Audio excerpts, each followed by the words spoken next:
Apocalypse Zero is the most underrated anime of all time, and that's not really too surprising. It's not an easy show to watch if you have even the slightest weakness of constitution, and that's kind of the theme of the experience. The main character is a hero whose father trained him and his older brother from birth with brutal diligence to inherit the role of an ultimate protector of justice, capable of rescuing the innocent from even the most apocalyptically hellish vision of Earth imaginable. Hell, in the eyes of mangaka Yamaguchi Takayuki, is preposterous to the point of hilarity, but terrifying to the point of hopelessness. After Japan's entire landmass is broken to pieces by earthquakes, nuclear radiation mutates people into Yu-Gi-Oh cards by way of R-rated Garbage Pal Kids. That is to say, S&M-themed giant dick and titty monsters, built by stapling together the most over-the-top metaphors for the core human flaws which have overtaken each one's person. They are vile, self-serving, evil predators, using their powers to treat humans as playthings in the hands of Sid from Toy Story. In spite of looking like a Mad Max hellscape, though, Tokyo is still inhabited by regular people who survived into the lawless era, with no idea what to do but continue striving to live as regular a life as they can, while hoping not to fall prey to some demonic creature. It is this uniquely dualistic setting which creates the brilliantly ridiculous central conceit of the show, that the main character is a teenage superhero who comes to school every day in a post-apocalyptic wasteland so that he can protect the innocent children his age from the berserk apostles that are constantly trying to eat them on their way to school. Of course, the idea that the kids would keep coming to school in this situation is completely preposterous, but this is more or less addressed as soon as the school is introduced in the OVA by basically outright stating its metaphorical purpose. In a conversation between the school's principal, who clearly takes his role very seriously, and the twisted teacher who doesn't really give a shit anymore and is just hopelessly going through the motions expecting humanity's eventual demise, the principal rejects the teacher's pessimism, stating that the students represent the potential for humanity's future. So we've got our key factors. The children symbolize the goodness of the human spirit as it is represented within the nature and abilities of completely average high schoolers. The apocalyptic setting is an extreme way of suggesting that young people today are born into a world which is already so badly damaged and full of pain that it's all they can do just to survive. The hero, Kakugo, represents the will of all resolute souls throughout human history to protect and preserve the human spirit, becoming an engine of self-sacrifice with no purpose other than to be as effective as possible in dispatching dangers to human life. The demons represent the twisted elements of human nature which will threaten the innocence and livelihood of the human spirit in everyday life, taken to their furthest extreme. Over the course of this 2-episode OVA from 1996, which was sadly cancelled before it could continue adapting the 11-volume manga that ran from 94 to 96, Kakugo fights 4 different horrible monstrosities. The first is a gigantic, hideous woman who hates seeing other women receiving attention from men, so whenever she sees a couple, she murders the woman, then rapes and eats the man, before sewing his face over her giant nipple. The second monster is a sort of weird giant man-baby creature in vaguely SS-themed fetish gear, who rants about how anything which threatens his individuality must be destroyed. He proclaims that his sense of identity is tied to these giant flowers which eat people, and that destroying these flowers in order to protect human life is an attack on his self-expression. This is not a metaphor, he literally verbally states this, and that's where we need to take a step back and really describe what Apocalypse Zero actually is in the context of how it originally existed, which has been completely missing from most of the discussion of this OVA in Western anime discourse. In Japanese, Apocalypse Zero is known as Kakugo no Susume. Since Kakugo is the name of the main character, Wikipedia sees to translate this as Kakugo's Progress, which I guess is fine in a literal sense, but in the tradition of Japanese manga titles of the era, the title is also a pun, because Kakugo is also a Japanese word that roughly means resolve, or resolute. I think if I could have translated the title in a way which best captures how it reflects the themes of the story, I'd have called it Remain Resolute. But the reality of Western anime distribution in the 90s is that they were bringing over things like incomplete, schlocky OVA adaptations of manga that we'd never heard of, which comment on a culture that we barely understand, in the hopes that we'll enjoy them purely on the basis of over-the-top violence and gratuitous sexual content. As such, maintaining purity to the original spirit of the work was secondary to marketing it to the interests of the audience. Apocalypse Zero does sound cool, and it's not like the title has nothing to do with anything. The show is set in an apocalyptic Japan, and the main character dons the Zero suit to go into battle. But this is really more like an excuse in the face of how they actually marketed the thing, literally ripping off the font from the beloved cinematic masterpiece Apocalypse Now. Even just when I tweeted about this OVA today, someone assumed it was a show about the Vietnam War, which it is absolutely not. So the marketing was already working against the reputation the OVA was going to receive, in the same way that Ninja Resurrection's branding did to Makai Tensho. I am sympathetic to Media Blaster's marketing tactics, only because I don't know if Apocalypse Zero had any real hope for success in the US outside of appealing to shockhounds, given the level of perspective the average fan had on anime and manga history and Japanese culture in the year 2000, and I know what it was like because I was around at the time. There were academics and older otaku who probably had read the manga in Japanese and already felt about it back then the same way that the Japanese did when it came out and was not only obviously popular, having run for 11 volumes, but was runner-up for the Osamu Tezuka Cultural Prize in 1997. But the direction Western anime fandom was heading in the early 2000s wasn't going to be so warmly receptive to Apocalypse Zero. You see, in the late 80s and early 90s, anime spread through the UK and US largely thanks to dark, edgy, and grown-up, often batshit crazy movies and OVAs which showed them fuck shit like they'd never seen before. The still underappreciated Eroguro masterwork of Ninja Scroll, the thought-provoking contemplative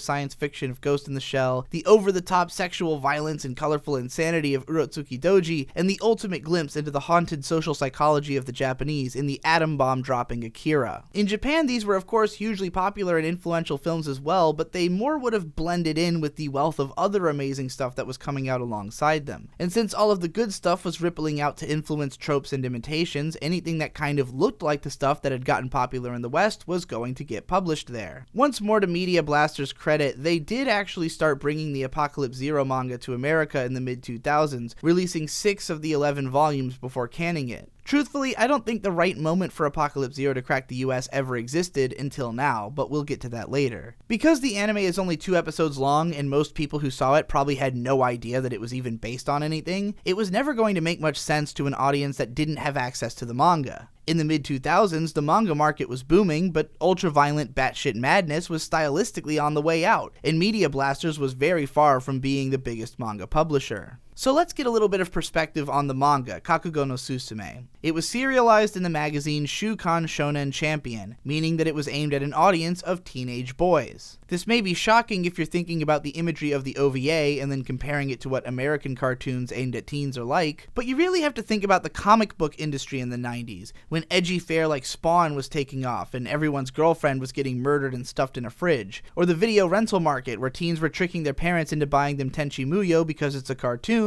and then masturbating to the bath scenes. Shonen Champion also publishes Baki the Grappler, and I'm about to make a whole bunch of shit click in your head when I tell you that this OVA was directed by the same guy who directed the recent Netflix original Baki series, and now some of you probably see where I'm going with this. Champion also publishes Beastars, written by Baki's author's daughter, and Yowamushi Pedal, and formerly the likes of Blackjack, Cutie Honey, Jitsuwa Watashi wa, Magical Girl Apocalypse, Mitsuro Moe, Mai Hime, various Saint Seiya spin-offs, Shinryaku Ika Musume, and many others. If you know these works, you know this is just as varied as any other shonen magazine, even if it is fair to say that some of this magazine's works have always fallen into the extremely edgy side of the shonen spectrum. But it's also fair to say that other shonen magazines have simply gotten toned down compared to how they used to be. While Shonen Jump is still plenty violent and edgy from time to time, it's been a while since it was manically insane like when JoJo's Bizarre Adventure was published there. But that's what the landscape of shonen manga had been like in prior decades, and it probably would have had much more of a chance in the US at the time had manga really been a thing here. But really, it was only when the overwhelming influence of Dragon Ball, which hit Japan in the early 80s and America in the mid-90s, had rippled out to a generation of 20-something mangaka creating more upbeat and teen-friendly shonen action fare, that the manga revolution would come to the US in the early 2000s. Meanwhile, Cartoon Network, WB, Fox, the internet, and a burgeoning DVD market were cultivating a larger, younger, and even more connected generation of anime fans outside of the previous culture. During this era, kids like me were absolutely terrified of most of those old turbo-violent OVAs, and the tastemakers of our time were hardly steering us into them. Many of the more serious anime fans who were forming careers around the medium and seeking to legitimize it as a mainstream form of entertainment had largely turned their noses up at a lot of the edgy old stuff that had caused their peers and parents to judge them for their interest in the medium, especially all of that raucous sexual violence.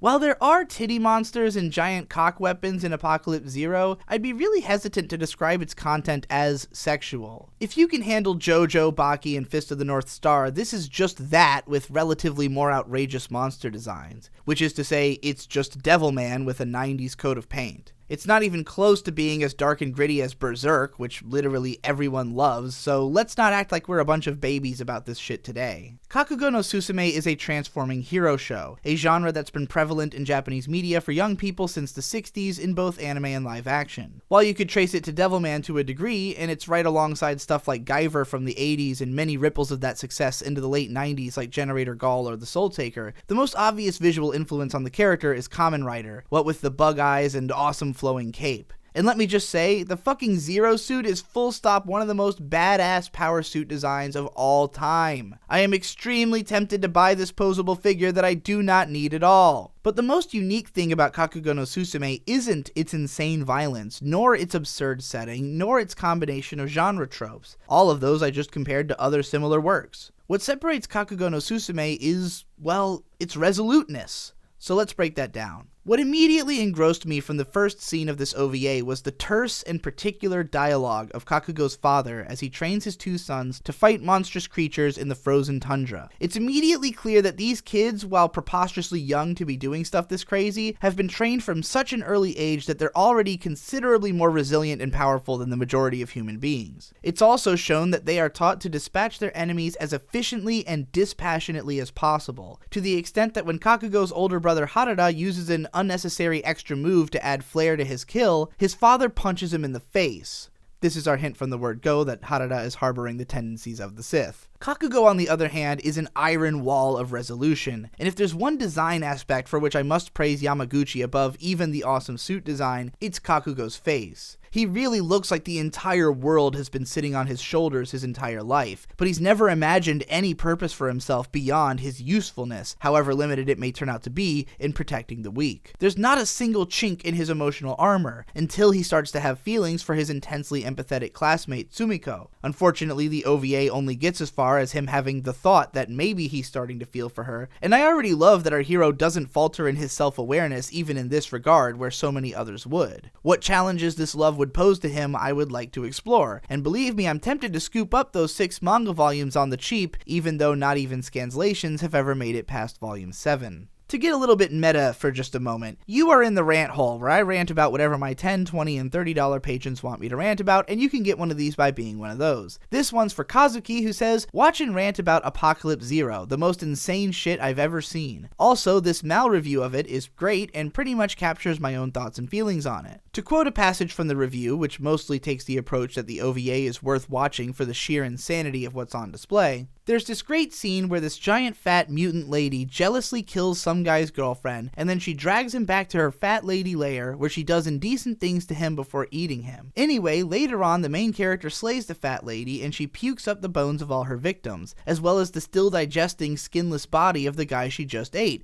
and he's still alive. He has this, "Oh god, I have no skin, please kill me and end my suffering" look on his face, his skull anyway, and you expect the characters to put him out of his misery, right? No, the main girl painfully hugs the guy and goes, "Hang in there, you'll be okay." It took horse tranquilizers to get me to stop laughing. As an accidental black comedy, it doesn't get much better than this. I completely understand this reaction to the scene in question, and I'm glad that the reviewer enjoyed it, but to tell the truth, I had been kind of emotionally touched by this scene. After all, right from the start, I had to be keyed into the fact that, like so much of Japanese media, Kakugo no Susume heavily uses iconography associated with the bombings and nuclear fallout of Japan in World War II, super collided with the country's long history of being ravaged by natural disaster. As the dissolving boy crawls away from the pool of corpses vomited by the monster woman, he pleads for help while his body melts to the bone. Immediately I thought about the imagery of the bomb victims from Barefoot Gen. Like in that film, the other children are terrified of their former friend's shambling corpse, except for Sumiko, who fearlessly and tearfully embraces him. Later, after the monster is defeated, the kids are debating how they should deal with their classmate. Can they even safely touch him to bury him? But before they have time to form a plan, Kakugo goes ahead and sets his and all the other corpses ablaze, and in a tunnel of red light we see their souls ascending to the afterlife. As Sumiko clasps her hands in prayer, the school punk, floored by the terrors that have befallen his classmates, simply asks that his old friend rest in heaven and never return to this hell. In this scene, it is revealed that Kakugo no Susume really is a proper shonen manga with a heartfelt and positive message. The world is perilously awful, and people are going to try and take advantage of you and drain your life away from a young age. Because those forces are menacing and powerful, many, if not most of us, are going to fall prey to them. But as long as there is another force with an even more resolute desire to protect humanity, and as long as the human spirit shows itself to that hero to be worth protecting, then there remains some hope for humanity's future. Whether that hope is kept through to the end of the manga, I hope to get to learn eventually through reading it.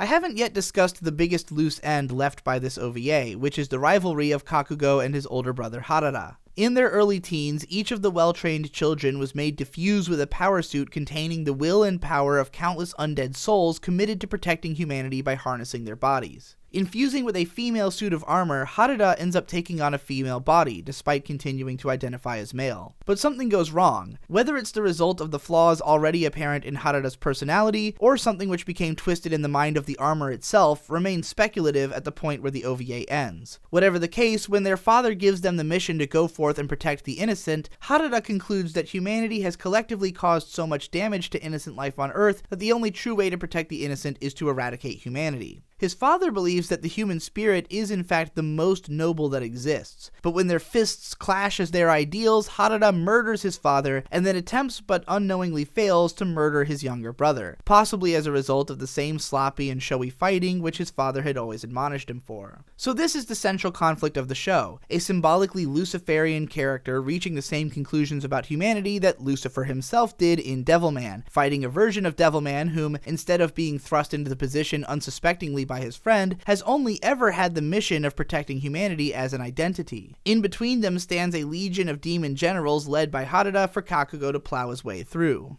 In the second episode, Kakugo first has to combat a run-of-the-mill thought, and then a run-of-the-mill boomer, who at one point shouts that the key to longevity is to kill the young.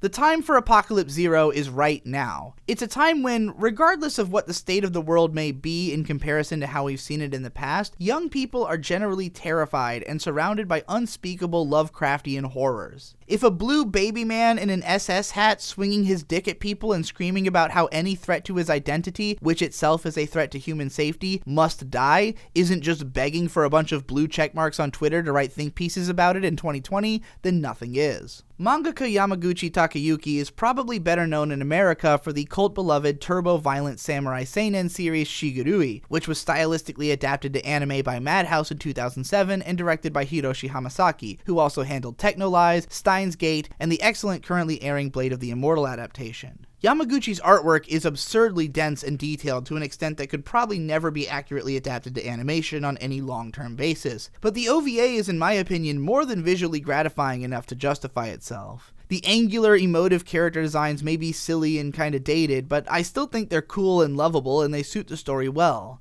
The monster designs are unforgettable, and not just for being outrageous. It's one thing to just draw a big old dick monster, but the villains of Kakugo no Susume really feel like they could fill out the roster of a Yu-Gi-Oh card set. Depending on your personal benchmark for quality, your perspective on this OVA's animation will be different. If you're comparing it to the likes of the Patlabor or Gundam OVAs of the late 80s, it's not as consistent nor as detailed, as most things from the post-Crash 90s aren't. If you're comparing it to the average modern TV anime, the dynamic action, shot composition, and color design blow most way out of the water. I imagine that newer fans who have gotten used to extensive digital lighting and compositing and the softer look of modern character designs might see this as a linear downgrade from what they have today, but if you're someone who really digs into anime on a visual and aesthetic level, this OVA is going to at least satiate you, even if I might not pick it over something like X 1999, which came out that year, as something worth watching for the visuals alone. God, I love looking at that fucking movie. I would be completely fine with Kakugo no Susume continuing as an anime with as many of the OVA's aesthetic elements intact as possible. I'm sure it would be inevitably modernized and that the production's priorities would be shuffled if it were made today, but I can't imagine anywhere better to put it or any time better to release it than Netflix in the near future. We're living in a time where JoJo's Bizarre Adventure has finally started to crack the West with its anime adaptation like the manga had done in Japan in the 80s and 90s, where Berserk is widely regarded as the greatest manga of all time in Western circles. And Devilman was just given a slick Netflix reboot by Masaaki Yuasa that swept our popularity contests for Show of the Year. Not to mention Baki, as I said earlier, which ran in the same magazine and had a Netflix anime adaptation from the very same director who handled the OVA. Even if you got Hamasaki or Yuasa to direct, or even someone completely unexpected, as long as a competent studio handles it, I think this is a franchise ripe and ready for revival. It just starts with demand, and I demand you give it a shot. I also demand that if you like videos like this, you give me money on Patreon so I can keep making them. And make sure to check out all the other channels and projects and shit I'm doing in the description, like the Radcon 4 Kickstarter to fund my light novel about drinking my friend's piss and eating crack. Thanks again for watching, and I'll see you in the next one.